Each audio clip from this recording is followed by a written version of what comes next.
तकरीबन आशा करती हूँ आप लोग अच्छे होंगे।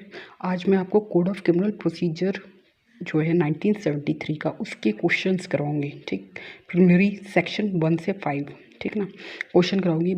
आपको पता है उत्तराखंड आ चुका है, बहुत लोग एमपी की तैयारी कर रहे होंगे, तो जितने भी प्रीवियस ईयर के पेपर हैं प्लीज़ तैयार कीजिए। जो भी तैयारी कर रहे हैं लगन से कीजिए, क्योंकि ज़्यादातर क्वेश्चंस जो होते हैं 50 से 60% तो प्रीवियस ईयर के पेपर जितने भी हैं 10 साल के आपके पास हैं लगा लीजिए, उससे बाहर तो आता नहीं है। अगर 40% जो बचा है वो डायरेक्ट पढ़ लीजिए, उससे आ जाएगा। और बकिया जीएस होती है आपकी, वो थोड़ा करंट अफेयर पढ़ लेंगे, आपका आराम से हो जाएगा। तो प्री तो ऐसे निकलेगा। तो देखिए मैं पढ़ रही हूँ, सुनिए।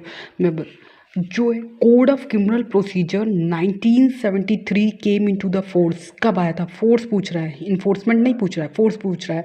तो जो सीआरपीसी था हमारा वो 1 अप्रैल 1974 में आया था। आप देख रहे होगे एचपीजेएस 2007 में आया, झारखंड एपीपी 2012 में, बिहार एपीओ 2012, राजस्थान एपीपी 2005। कितना बार पूछा है। Code of criminal procedure 1973 is divided. जो सीआरपीसी है वो कितने भाग में, कितने चैप्टर में डिवाइड है, कितने सेक्शन है? कितने सेक्शन है जी? 484 सेक्शन है। चैप्टर कितने? 37। कोड ऑफ क्रिमिनल प्रोसीजर 1973 जो है एक्सटेंड टू द, अब क्या है, होल ऑफ इंडिया। बिफोर पहले 31/10/2019 से एक्सेप्ट जम्मू एंड कश्मीर पे लागू नहीं होता था, पूरे भारत पे लागू होता था, ये आपको पता ही है। लेकिन 31/10/2019 से क्या हुआ है, पूरे भारत पे लागू होने लगा है, तो होल ऑफ इंडिया होगा, राइट। फिर assertion देखिएगा, subject to some exception that the provision of code of criminal procedure are not applicable to the tribal areas in undivided Assam. बिल्कुल नहीं अप्लाई होता है। दीज एरियाज इंजॉय, कह रहा है कि these areas enjoy special status like the state of Jammu and Kashmir. False है, right. तो आंसर ए ट्रू है, क्योंकि ये जो है सब्जेक्ट टू सम एक्सेप्शन के तहत बोल रहा है code of criminal procedure are not applicable. कहाँ ये नहीं एप्लीकेबल है? अनडिवाइडेड आसाम पे एप्लीकेबल नहीं है, ठीक। फिर कह रहा है which of the following is correct, कौन सा सही है? Provision of CrPC does not apply to the state of Jammu and Kashmir, अब अप्लाई होने लगा है। ऑल प्रोविजन, कह रहा है सारे प्रोविजन जितने भी चैप्टर हैं वो does not apply to the state of Nagaland, जबकि ये गलत है। कौन से चैप्टर हैं जो स्टेट ऑफ नागालैंड पे अप्लाई नहीं होंगे? चैप्टर 8, 10 और 11, ये स्टेट ऑफ नागालैंड पे अप्लाई नहीं होंगे। हो सकेंगे अगर वो ऑफिशियल गैजेट में वहाँ की गवर्नमेंट अगर नोटिफाइड कर दे कि या तो ये होल अप्लाई करेंगे या पार्ट अप्लाई करेंगे, तब अप्लाई होंगे। फिर देखिएगा provision of the code of criminal procedure 1973 other than those relating, जो चैप्टर हैं अदर देन दोज, क्या? चैप्टर 8, 10 और 11 शेल नॉट अप्लाई। इससे भिन्न कौन से? इससे छोड़ के जो चैप्टर अदर देन दोस है, यहाँ पे लिखा हुआ चैप्टर 8 को छोड़ के और 10 को छोड़ के और 11 को छोड़ के शेल नॉट अप्लाई। किस पे नहीं होंगे? स्टेट ऑफ नागालैंड पे। मतलब चैप्टर 8 को छोड़ के और 10 को छोड़ के 11 को छोड़ के अदर देन दोस लिखा हुआ है। आप ये मत सोच लिएगा कि चैप्टर 8 और 10 और 11 पे अप्लाई होंगे, नहीं, इसको छोड़ के बकिया नहीं अप्लाई होंगे। जब अप्लाई होंगे जब वहाँ की गवर्नमेंट नोटिफाई करेगी ऑफिशियल गैजेट पे, या तो पूरा अप्लाई करेगी पार्ट अप्लाई करेगी उसका। फिर क्या है, consider the following criminal procedure code 1973 extend to the whole of India, कह रहा है पूरे भारत पे अप्लाई होगा except the state of Jammu Kashmir, ये गलत है। प्रोविजन रिलेटिंग टू चैप्टर जो 8 है, 10 है और 11 कोड ऑफ क्रिमिनल प्रोसीजर का shall not apply to the Nagaland and to the tribal, सही है। फिर कह रहा है कि criminal procedure code 1973 came into the force, ये फोर्स पूछ रहा है 25 जनवरी 1974, ये गलत है। कब आया था? 1 अप्रैल 1974। चैप्टर जो सेकंड है CrPC deal with the constitution of criminal code and क्या है, ऑफिस। जो चैप्टर सेकंड है सही है कि क्रिमिनल कोड से और ऑफिस से डील करता है, राइट। फिर क्या है, what is the meaning of tribal area for the purpose, section 1 में ट्राइबल एरिया का क्या मतलब है? ट्राइबल एरिया क्या होते हैं? आसाम एज प्रिस्क्राइब, जो para 20 of the 6th schedule of the constitution के जो 6 शेड्यूल है उसमें आप पैरा 20 देखोगे तो उसमें पता चल जाएगा आसाम का मतलब क्या होता है। बेलेबल ऑफेंस मीन्स, बेलेबल किसमें? 2A में डिफाइन है सीआरपीसी में, तो उसका मतलब क्या होता है? Which is shown as bailable in the first schedule of the CRPC और under any other law for the time been in force. बहुत आता है बेलेबल ऑफेंस के बारे में। Consider the following statement.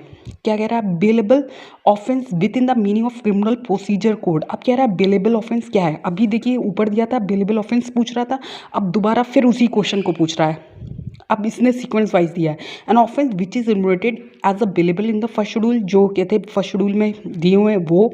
N offence which is made bailable by any other law for the time been in force, yes. All other offence are stated in criminal law, जो all other offence हैं जो stated किस में किए गए? Criminal law. ये नहीं है, बकिया फर्स्ट एंड सेकंड दोनों हैं। Non bailable offence implies an offence. Non bailable offence क्या होते हैं? Grant of bail is a discretionary with the court but the discretion has to be exercise on the well established principle for the grant of bail. 2C क्या है? 2C of the criminal procedure क्या है? 2C, सी से cognizable, सी से क्या होता है? Cognizable होता है, कॉग्निजेबल ऑफेंस, तो सी ऐसे याद रखिएगा। कॉग्निजेबल ऑफेंस मीन्स क्या होता है? कॉग्निजेबल ऑफेंस क्या? Offence which is in which police officer में अरेस्ट। कॉग्निजेबल ऑफेंस में क्या होगा? जो 2C में डिफाइन है, इसका मतलब ये हुआ कि पुलिस बिगर वारंट के अरेस्ट कर लेगी। Which of the following does not apply to cognizable offence. कह रहा है कौन सा नहीं है? Police can investigate only. Cognizable offence में क्या होता है? विदाउट मजिस्ट्रेट के ऑर्डर के वो विदाउट मजिस्ट्रेट के ऑर्डर के वो अरेस्ट कर लेगी। ठीक, उससे मजिस्ट्रेट का ऑर्डर नहीं लेना पड़ेगा वहाँ पे। इन अनकॉग्निजेबल कहते case the police have power. Police के पास क्या पावर है? पुलिस के पावर इन्वेस्टिगेट कर सकेगी। क्या पावर है? Investigate, including power to arrest. Investigate भी कर सकती है और पावर भी है अरेस्ट करने की विदाउट वारंट। फिर कह रहा है कंप्लेंट 2D में। कंप्लेंट कैसी होती है? रिटर्न भी होती है, ओरल भी होती है। कंप्लेंट मीन्स क्या? कंप्लेंट का मतलब क्या है? कोई एलिगेशन लगाया गया है, या तो ओरल में होगा या रिटर्न होगा, किसको? To a police officer. जो एलिगेशन है या तो ओरल में है या रिटर्न में, to a magistrate to action, वो एक्शन ले अगेंस्ट द नोन, या तो नोन है या अननोन पर्सन है, वो इज कमिटेड एन ऑफेंस। ठीक, कंप्लेंट का क्या मतलब होगा? Complaint means any allegation.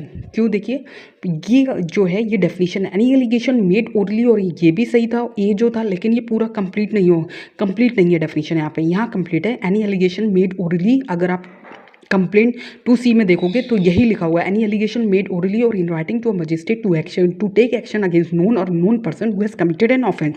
Complaint relate to, complaint कैसी होती है? कॉग्निजेबल भी होती है, नॉन कॉग्निजेबल दोनों होती हैं। Most essential ingredient of complaint. Complaint का एसेंशियल इंग्रेडिएंट बताइए क्या है? Allegation of an offence which is view to take action. ऐसे कहते हैं एलिगेशन लगाया ऑफ द ऑफेंस विथ किसका, उसका क्या होगा? एक्शन लेने का। 2D क्या है? Which of the following has specially excluded from 2D। कौन सी चीज़ें कंप्लेंट में नहीं है? Which of the following exclude की गई है? पुलिस रिपोर्ट कहते हैं 2D में एक्सक्लूड है। Which of the following statement does not come. कौन सी चीज़ कंप्लेंट में नहीं आती है? पुलिस रिपोर्ट कंप्लेंट में नहीं आती है। मेड अगर आफ्टर इन्वेस्टिगेशन हुई है, which disclose the commission of the cognizable offence. और report made by police officer. अगर कोई रिपोर्ट पुलिस ऑफिसर ने इन केस विच डिस्क्लोज हो चुका है after investigation the commission of non cognizable offence, उसे हम क्या कहेंगे? कौन सी रिपोर्ट कहते हैं? डीम कंप्लेंट कहते हैं। इंक्वायरी अंडर क्रिमिनल, इंक्वायरी कौन करता है? इंक्वायरी कौन करता है? इंक्वायरी कहाँ दी है? 2G में दी है, 2H में क्या है? इन्वेस्टिगेशन है। तो इंक्वायरी कौन करता है? मजिस्ट्रेट और कोर्ट करता है। Inquiry is conducted by magistrate with a view. Inquiry क्यों की जाती है? Without to find out prima facie of the case. ठीक, पॉइंट आउट द इनकरेक्ट कहते हैं, incorrect response under the CRPC।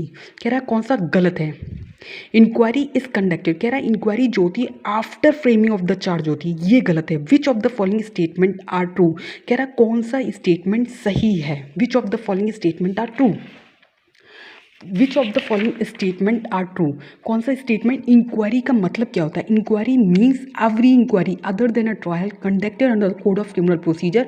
कहते हैं कंडक्टेड कहाँ होती है? क्रिमिनल प्रोसीजर बाय मजिस्ट्रेट और court. When a complaint is present to a magistrate, अगर कोई कंप्लेंट प्रेजेंट हुई है मजिस्ट्रेट एंड मजिस्ट्रेट कहते हैं proceed to examine the complaint, अगर वो कंप्लेंट एंड द विटनेस, तो उसको हम क्या कहेंगे? कंडक्टिंग इंक्वायरी कहेंगे। 2H क्या है? अभी मैंने बताया था 2H क्या है? इन्वेस्टिगेशन होता है।